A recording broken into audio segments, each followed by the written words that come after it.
400.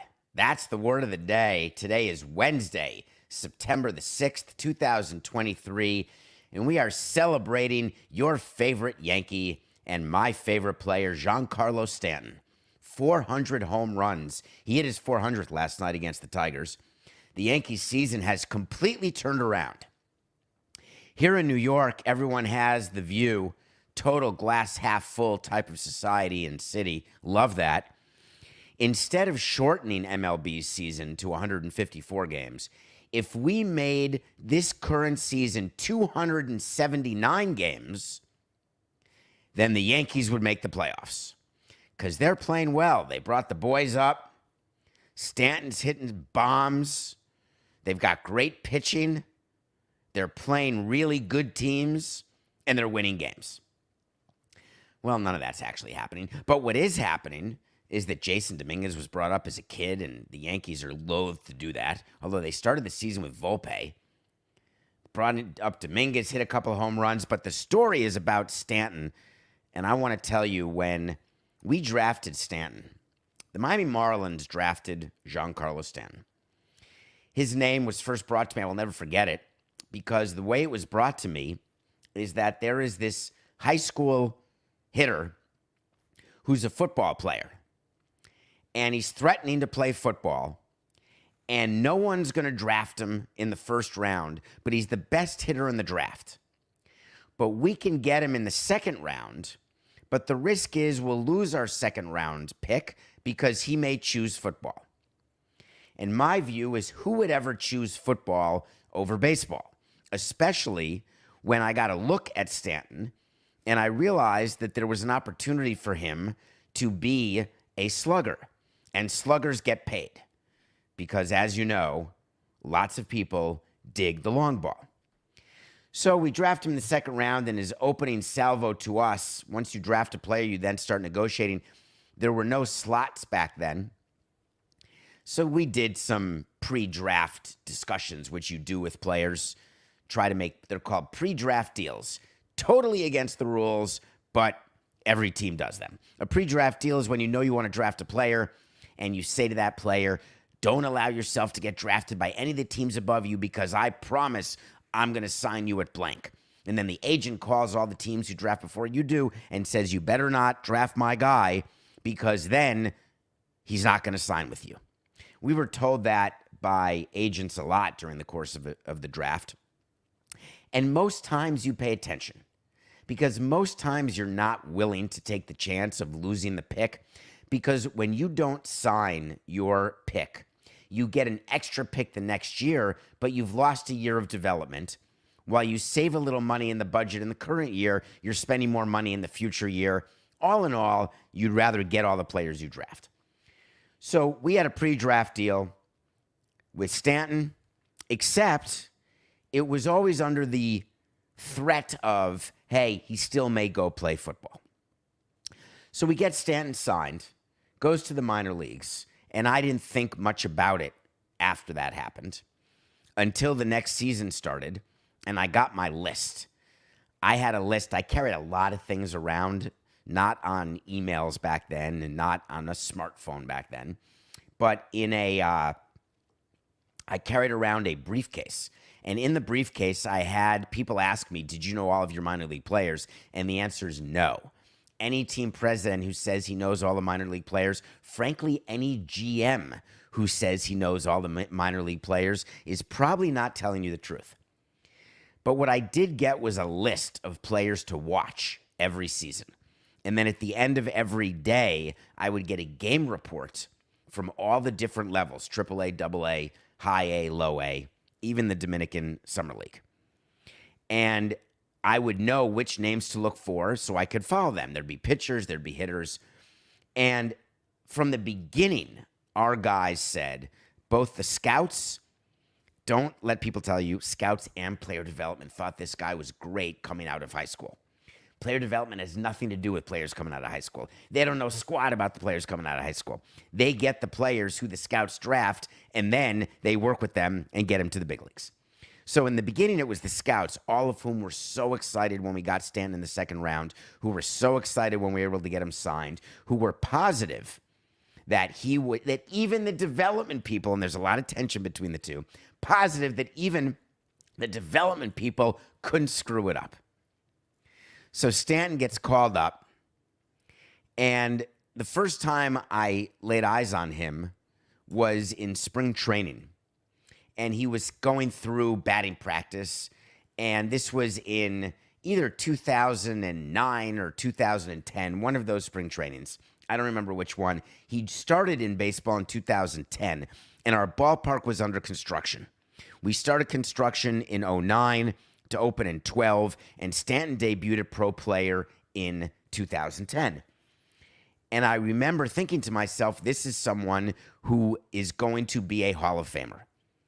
We want him to be Cabrera. We had traded Cabrera years earlier. There's always next. People talk about next. The next Serena, the next Jordan, the next James. Well, the next Cabrera for us was always going to be Giancarlo Stanton, except he was Mike Stanton back then. Not the pitcher for the Yankees, but his name was actually Mike Stanton. That's a whole nother funny story when Mike Stanton walked in one day and said, from now on, I'm Giancarlo. And we said, well, it doesn't exactly work that way. We have to call the union. We have to call the commissioner's office. We have to change you in the system. People need to know.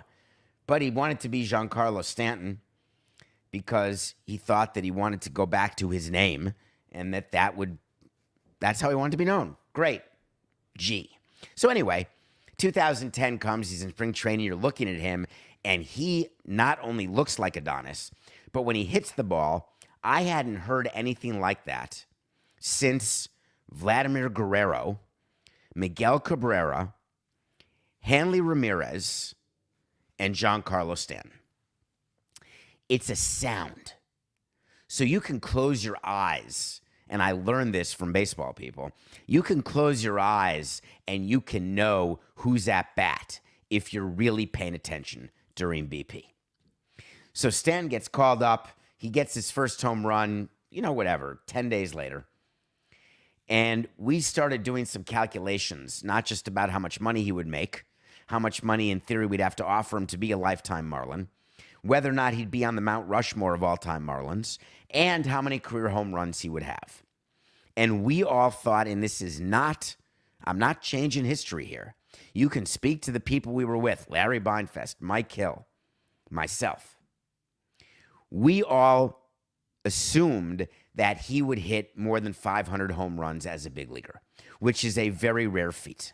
As a matter of fact, Coca, if I could get up from the seat right now, walk 2 paces to my right, but it would be under a few stacks.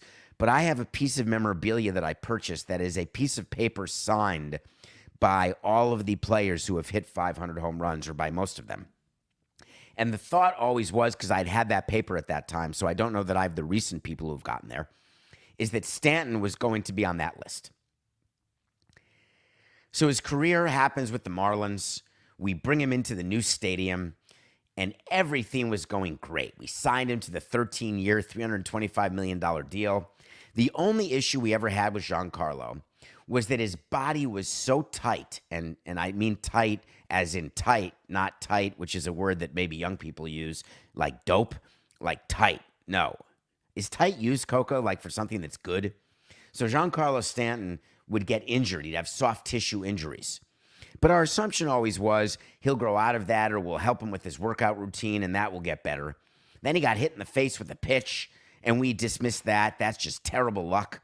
We signed him to that deal after he got hit by a pitch, before he even had one at-bat, thinking he wouldn't be scared, he'd be able to come back and play. Unfortunately, after the team was sold, the new owners traded Giancarlo Stanton to the Yankees. Giancarlo really had a no-trade clause. There's only 2 teams he wanted to go to, and that's the Yankees or the Dodgers. He gets traded to the Yankees, which is a miracle that Mike Hill was able to do that under the direction of Bruce Sherman. And his career with the Yankees, some of you may look and say, wow, he has underperformed. He's only hitting .205 this year. The Yankees haven't won a World Series. Well, Giancarlo Stanton's dream was to play in the postseason. We were never able to do that for him. And he has been an absolute, unbelievable postseason player for the Yankees. But as you know, one player's not enough to get a ring. You need luck and you need talent on both sides of the ball. Last night, Giancarlo Stanton became the fourth fastest player in history to get 400 home runs. Fourth fastest in history from a player, A, who his career had COVID, and that's okay because fourth fastest is in terms of games played. But don't forget, COVID aged everyone. And I don't mean aged everyone in a stress way. It means that you only had 60 games during a year of your life instead of 160. And as you get older, it gets harder and harder. He's 33. He's obviously on the downside. He can play. He's got 3-4 more years of his deal. He can play until he's 40. But when he looks back and when you look back on his Yankee career, you will look at the milestone that he got as a Yankee behind only Mark McGwire, Babe Ruth, and A-Rod. That's it. Those are the only players in history, only one of whom is in the Hall of Fame. Those are the only players in history who have hit 400 home runs in fewer games than Giancarlo Stanton. Giancarlo Stanton will get to 500 home runs. Giancarlo Stanton will get to Cooperstown. And when you look back on the career of Giancarlo Stanton, you will realize that he was a generation-defining slugger. In the post-steroid, he was always clean. Always. In the post-steroid, offensive, juiced ball, dead ball era, you can always count on him because no ballpark can hold him. Doesn't matter what kind of balls. I've spoken to him about his balls. Let me rephrase that. 4.69. I've spoken to him about lively balls, dead balls, etc., stadiums. He didn't care. The reason why he wanted the fences lowered and moved in at Marlins Park was not for him. We did it because he asked, even though I didn't want to. We did it because he said, David, you're not understanding. For me, it doesn't matter. You can move the fences back. But for my teammates, it is so disheartening when they get all of it and it still doesn't go out of the ballpark and the ball dies in center field. That's the kind of teammate he was. I will never forget the leadership that he showed after Jose died. He took over that team, that moment, and you don't know what a person is made of until they are tested. Anybody can steer a ship through calm waters. The way he steered the ship through turbulent waters is noteworthy. And while you may think there are turbulent waters in New York right now, it pales in comparison to what happened in 2016. It pales into comparison to other parts of his life and things that he's experienced. Congratulations, Giancarlo. 400. Wait to see. You're going to get 500. I may buy him a shirt, Coco. I wonder if he'd wear it. He gets so much free stuff. Guess what? Right now, while you're listening to this show live on the Nothing Personal with David Samson YouTube channel, you could go to davidsamsonpodcast.com and guess what? Our first specialty t-shirt is now live and ready. So, there you see it. For those of you not watching, it's still a secret. Horse hockey. That is the theme, and that is our first shirt. And one of you, Brian, you know who you are. You were the first person to guess that our first shirt would be horse hockey, and you win. You're going to get a prize, even though terms apply and no purchase necessary. The designer of this shirt and of our next 3 shirts that are coming out one each month through the end of the year, go to @AverageJoeArt. That's @AverageJoeArt. The discount that we got for the design is due to the promotion of his unbelievable work. Coco worked with Average Joe Art and came up with this t-shirt. And we are now opening the contest for the second t-shirt. Whoever from this moment on, 8:14 a.m. Eastern on September 6, 2023, davidsamsonpodcast.com. No purchase required, but buy the horse hockey shirt. Wink, wink. If you come up with what we're doing for our second specialty t-shirt, you will win a prize. Thank you, Average Joe Art, because you're not average. Appreciate the horse hockey. Nothing personal pick of the day. I'm going early because I just want to get it over with. Nathan Eovaldi stunk. Framber Valdez did not. Jose Altuve hit 3 home runs in a row. CBS calling furiously, are you available in case he hits his 4th home run? 4th home run, he's going to get taken out of the game. The Astros in sole possession of first in the AL West. The Rangers out of the playoff race. This would be awesome. Sorry. You know who you are in Dallas. I love you. That said, and I know you're listening. That said, the irony, the beauty of the Rangers missing the playoffs would put a cherry on the top of the greatest baseball season that the commissioner has ever witnessed. If he can get the Padres, the Yankees, the Mets, the Rangers to all miss the playoffs, it will be cool and the gang time. I'm not saying that the commissioner doesn't enjoy the owner of the Texas Rangers. Not quite saying that. Maybe. What I am saying is that he didn't quite like the shortstop market. Well, we lost that, 122 and 121. I'm going to watch the game tonight, and I spoke to Coco pre-show. And I said during our prep pre-show, and I asked him why he would not watch the Rangers-Astros game, other than his usual answer of grumpy, I don't watch sports, or I'm going to read a book, or don't tell me who to watch. You know, the usual Coca, being Coca, who we all know and love. CBC, baby. Not just a Canadian broadcasting channel. It's Scherzer against Verlander. How are Met fans not watching the game? Am I the only one who pretended publicly that I didn't care about players after I traded them, but watched every single game they pitched or every at-bat or kept track of every single thing? Am I the only one who trades a stock and then looks and says, oh, Christ, it went up, or oh, celebrate good times, it went down? I always had to say I didn't pay attention. That was my public line. I was interviewed so many times with that question. Do you ever look and see Miguel Cabrera hitting the Triple Crown? No. Why would I look at that? Good for him. Of course I looked at that.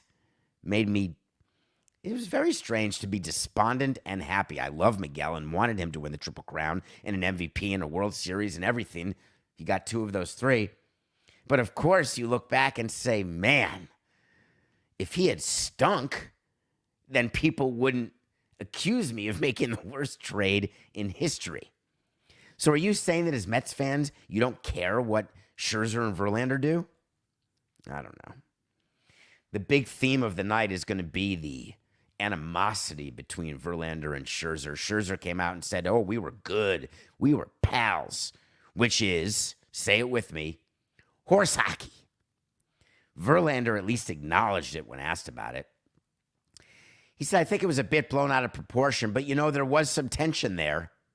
When a baseball player says that, multiply it by about 1,000, and that's the reality. Because for a player even to admit there's even a modicum of tension means that you could slice the tension with a butter knife. So who do we take in our pick of the day? They've never pitched against each other. The Rangers are on their tuchus. The Astros are thriving. I'm H-O, not triple T. I'm going Verlander over Scherzer. And it's totally personal. That's my pick of the day.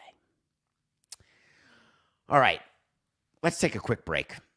I got to review this series that I watched, and then we're going to talk about something that happened in Anaheim last night that everyone is talking about, and I'm going to explain it to you why no one should be talking about it. Except me. We'll be right back.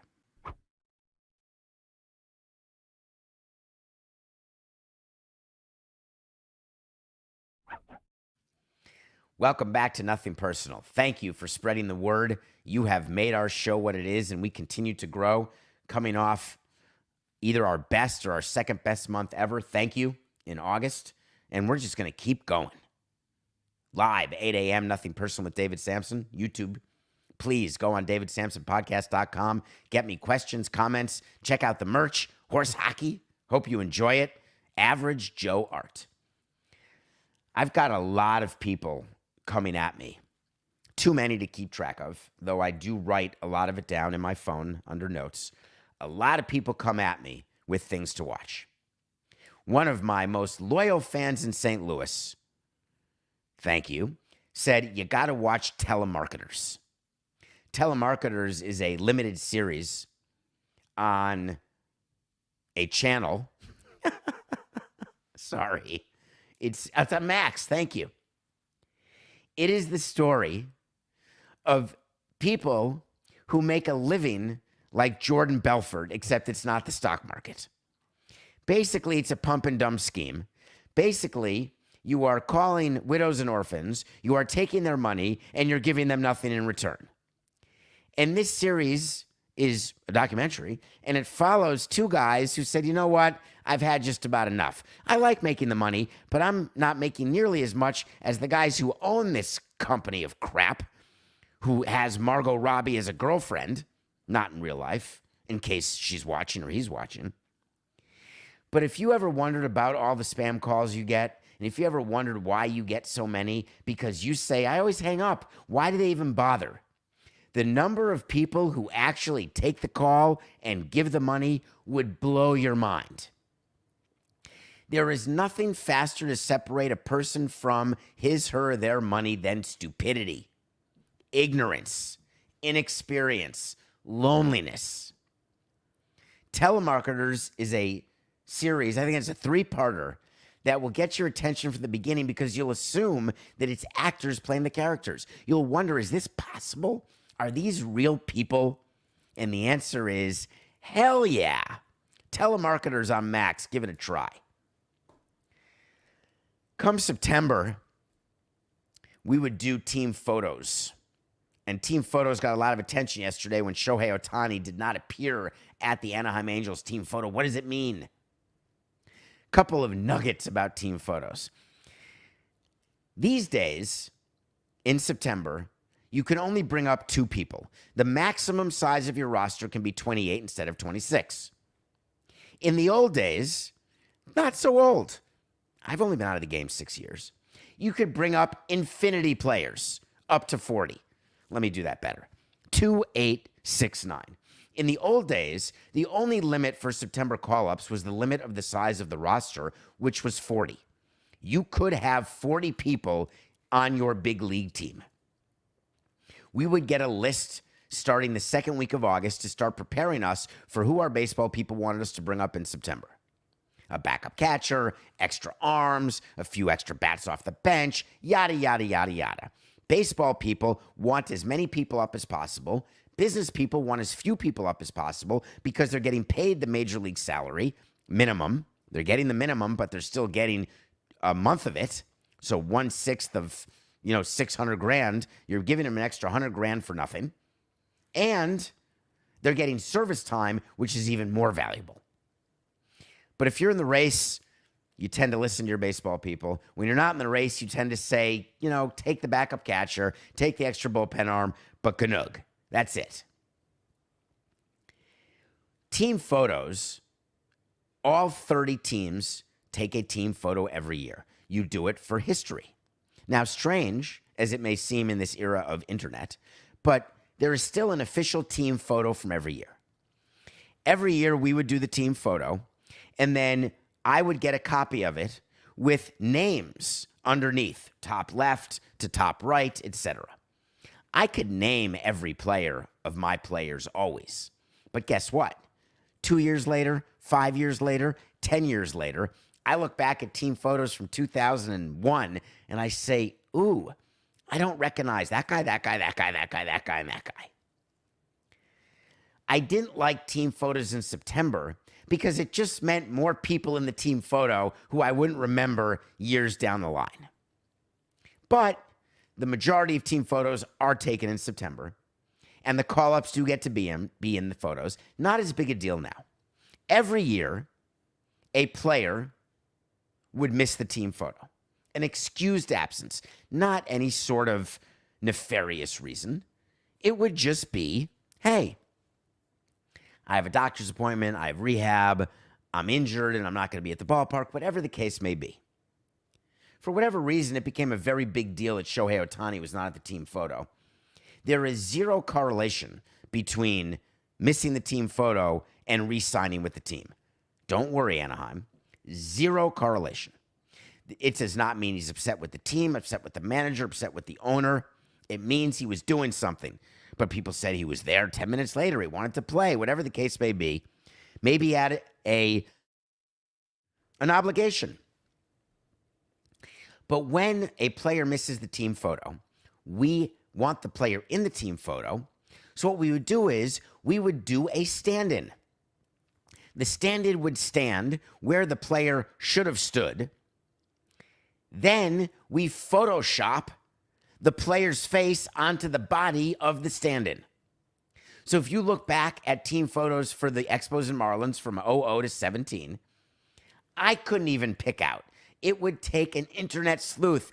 And please, I'm not asking you to do it because I know there are listeners out there. And I'm not saying you don't have anything better to do because you do, no matter what. I appreciate your 45 minutes, plus on Wednesdays, starting now, an hour with Levitard or 45 minutes in the local hour live at 9 a.m. Don't go back and look at every team photo and try to figure out who we did it to because I'm not even sure I remember, though I could call the team photographer. Look, if you can. If you're listening, you can't. But if you're watching, look at number 17. That's not Shohei Ohtani. When the Angels team photo is released, meaning that is the official team photo, guess who's going to be in that spot holding his hands exactly that way? Shohei Ohtani. Now, Coca and I have a bit of a disagreement. I believe they'll put Ohtani's head on that body. He believes they'll take the whole body out of there, and they just did it for spacing, and they'll put Ohtani's body and face photoshopped right in there. Maybe we've had a very, very helpful increase in technological prowess. Maybe they will do the whole body. We used to just do the face.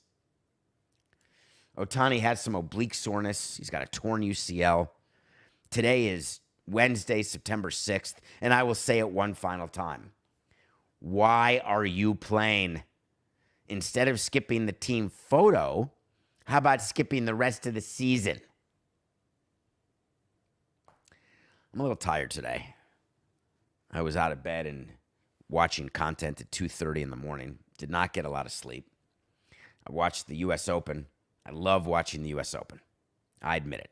I love the late night. I think about when I was younger. When I was in law school, it was a lot of the, I think law school was a lot of the Connors-Krickstein match and all of those amazing late night U.S. Open matches. Always exciting to go till 1:30 in the morning.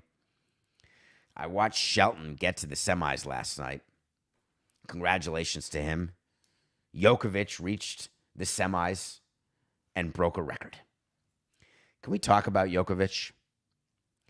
He's in his 47th Grand Slam semifinal.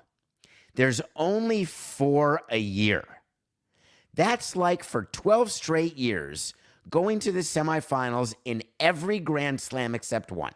That means on the hard court in Australia, on the hard court in Flushing, on the clay in Roland Garros, and on the grass in Wimbledon. 3 surfaces, 4 time zones. Don't forget about the COVID issue that Djokovic had, where he missed a bunch of tournaments. And he still broke the record. 47 semifinals. It's insanity. There are people, you get to 3 semifinals, you're famous, you're rich. He broke Roger Federer's record. Congratulations to him. I may not agree with your politics, but I sure as heck fire appreciate your talent. He beat the American Taylor Fritz, just crushed him. And now he's got to play Shelton. And I asked Coca before the show started, who's favored? I figured Djokovic was favored, but I figured, Shelton's 20. He serves 169 miles per hour Or maybe it's kilometers per hour, but it's definitely 169 somethings.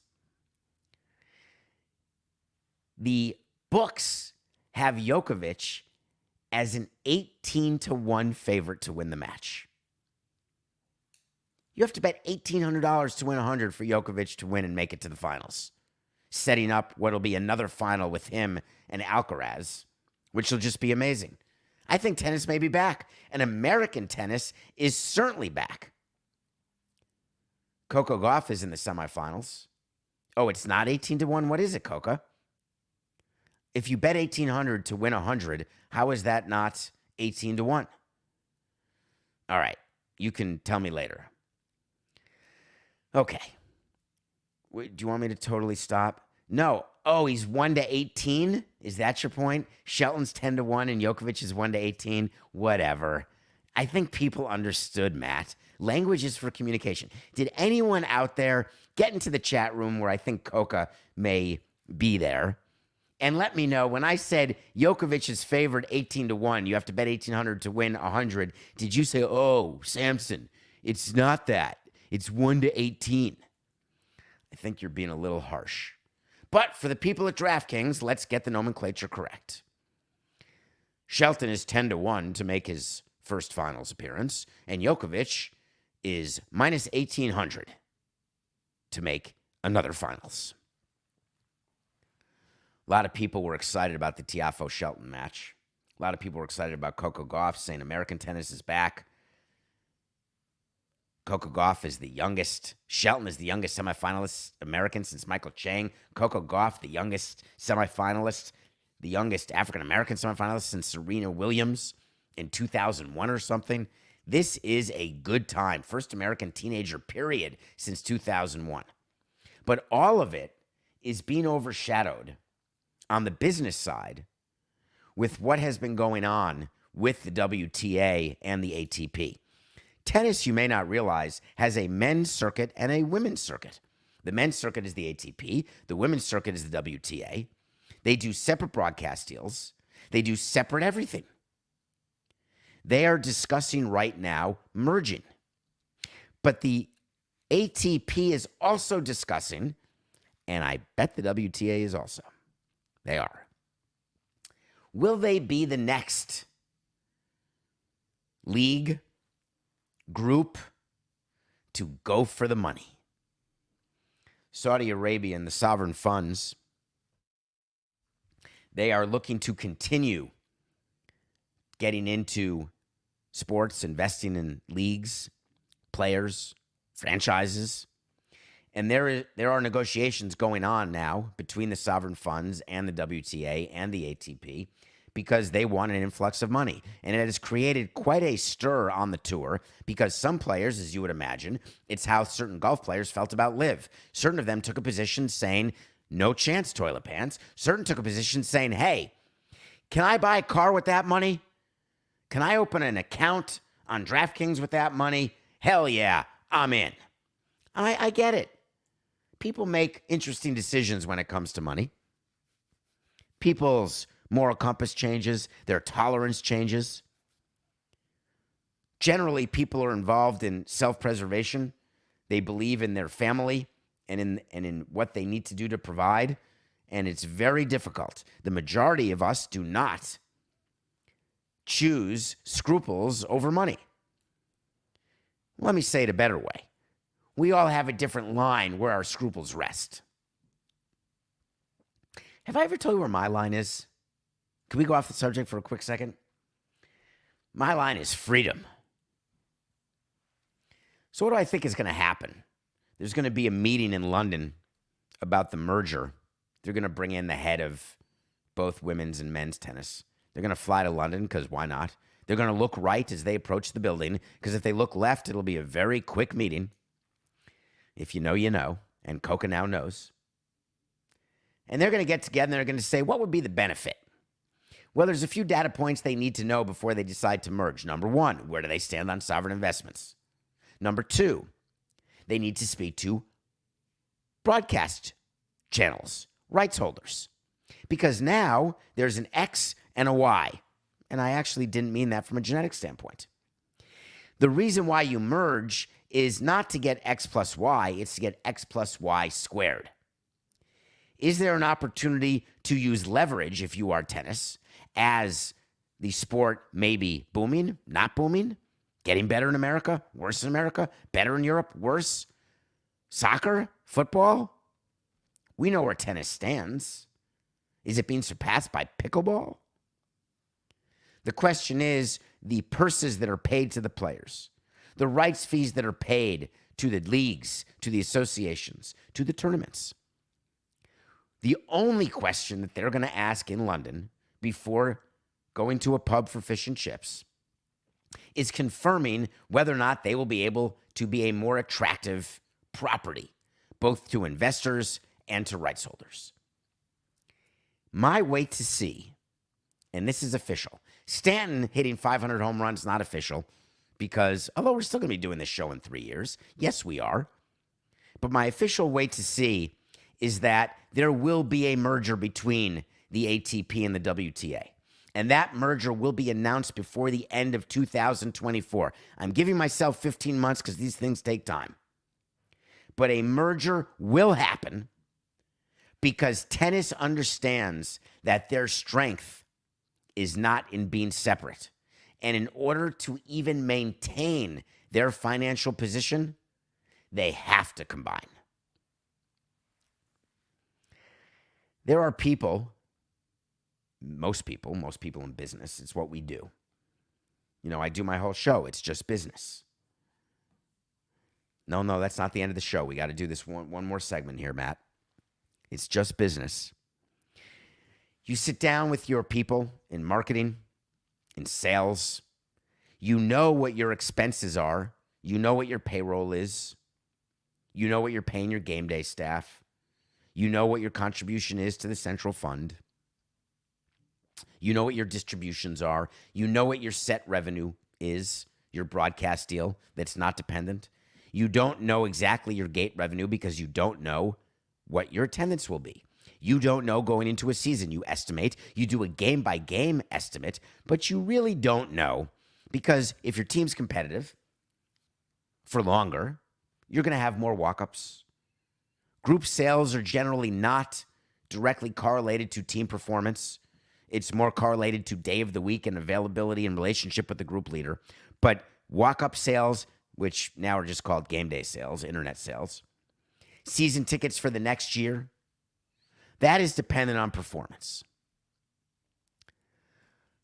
When you are presented a marketing opportunity by your staff, whether it's a giveaway, whether it's a heritage night, you are presented with what the promotion is, what the giveaway is, and what you think the benefit will be, the financial benefit. Then it's up to the team president to decide, and first the VP of marketing, then the team president who approves it.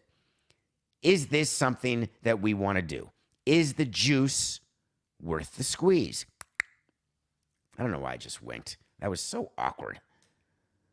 With the noise that goes with it. Something happened in Vegas yesterday, and I have spent a good chunk of time talking about Vegas, the city. I love Vegas. It is maybe my second favorite city in the world, third favorite, behind Paris and New York. I love going. I love my friends there. I love the food. I love the entertainment. I love everything about it. I love the weather. Don't even mind when it's 170 degrees. Vegas has been poaching sports teams. I'm good. They poached the Raiders. They're poaching and trying to poach the A's. I get it. Relocation happens. I would prefer Vegas to have been an expansion candidate. I wanted baseball to be in Vegas a long time ago. But Bud Selig would have none of it. Rob Manfred, in separating himself from Bud Selig, has embraced Vegas. Late to the party, but has embraced it. The question is, will Vegas be able to maintain its position? Is there enough disposable income in order to support football, hockey, and baseball? But there are people who believe that the A's are going to Vegas. One of those people are the guys who run the Las Vegas Lights. The Las Vegas Lights are a football club in Las Vegas. They play for the USL, which is like AAA for MLS. There's some affiliated teams, there's some unaffiliated teams. It's sort of like minor league soccer, but it's professional and the best of the minor league soccer. And they're doing a promotion where they're calling it Vegas Loves Oakland Sports Teams Night, because they're hosting the Oakland Roots. And if you wear a Raiders jersey or an Oakland A's jersey, you get half-price tickets. So the way this happened is there's a knock on the door of the president of the Vegas Lights. Hey, we got an idea. Let's take advantage of the fact that we're getting the Oakland A's. Let's acknowledge the fact that 2 of our 3 sports teams, and the only 2 that are relocated, not expanded, have both come from the same place. Let's try to embrace the fact that obviously we're a bigger, better opportunity and option than Oakland. Forget the pump and dumps and the smash and grabs and all the issues going on in Frisco. The reality is Frisco as a market, Oakland as a market, are both way better than Vegas in size, in wealth, median household income. Vegas is going to be the smallest market in all of baseball. But I digress. So the president gets the knock on the door and says, listen, I think that we can draw 2.1 more people by doing this half-price deal, and let's really do a little uts to the people in Oakland. The reason I say 2.1 is when you are doing a BOGO, buy one, get one, or a half off, or a dollar dog, you're doing the math, or kids eat free. All of the promotions that you see, it's all from a spreadsheet. And the assumption when you do these promotions is that but for this promotion, you're not going to draw the same number of people, but you're going to draw twice as many people because your average ticket price is going to be in half. So you have to draw twice in order for it to pay for itself. Here's the amount of money we're going to spend on the promotion, whether it's internet, marketing, advertising, whatever money we're going to spend. Are we, when you change the price of your tickets, when you give them away, the way Michael Yormark did with the Florida Panthers giving free tickets away? At least when I did tickets, it was to nobody. We never gave free tickets. We just made up and bought our own tickets at $1 to make up attendance. The reason why we didn't want to give away tickets is the same reason that happens on airplanes. It happens in hotels. You say to yourself, I don't get it. There's 5 empty seats in first class. The plane's leaving. Why can't I just sit there? And the answer is no, because we need to protect the value for the people who paid for that. People ask me all the time, at David P. Samson Twitter, davidsamsonpodcast.com, why are ushers so mean? Why can't I just go sit next to the dugout? There's no one there. They don't even let me down this section. Because why would anyone buy tickets at the face value of the tickets to sit in that section when they could buy tickets in the 400 level and walk down and sit in the 100 level? You'll never sell 100 level tickets again. Why would anyone buy a business class seat? Why would anyone buy a suite if they know they're going to be upgraded because they look online and there's availability? No problem. You can have the suite in the hotel. You can't operate that way because it will cost you. So what the Oakland situation is with Vegas, with the Las Vegas Lights said, we're going to draw more than twice the number of people who would have normally come to see us play Oakland. And we don't care what Oakland thinks. We don't care if we're being offensive or petty. We are taking advantage of an opportunity. And to that I say amen as the president of the Marlins. As the host of Nothing Personal with David Samson, I say that's a really low blow. That doesn't seem necessary. And only when it is proven to me that this is going to move the needle would I have accepted it. And upon accepting this needle-moving promotion, I very simply would have said to my friends in Oakland, it's just business. This is nothing personal.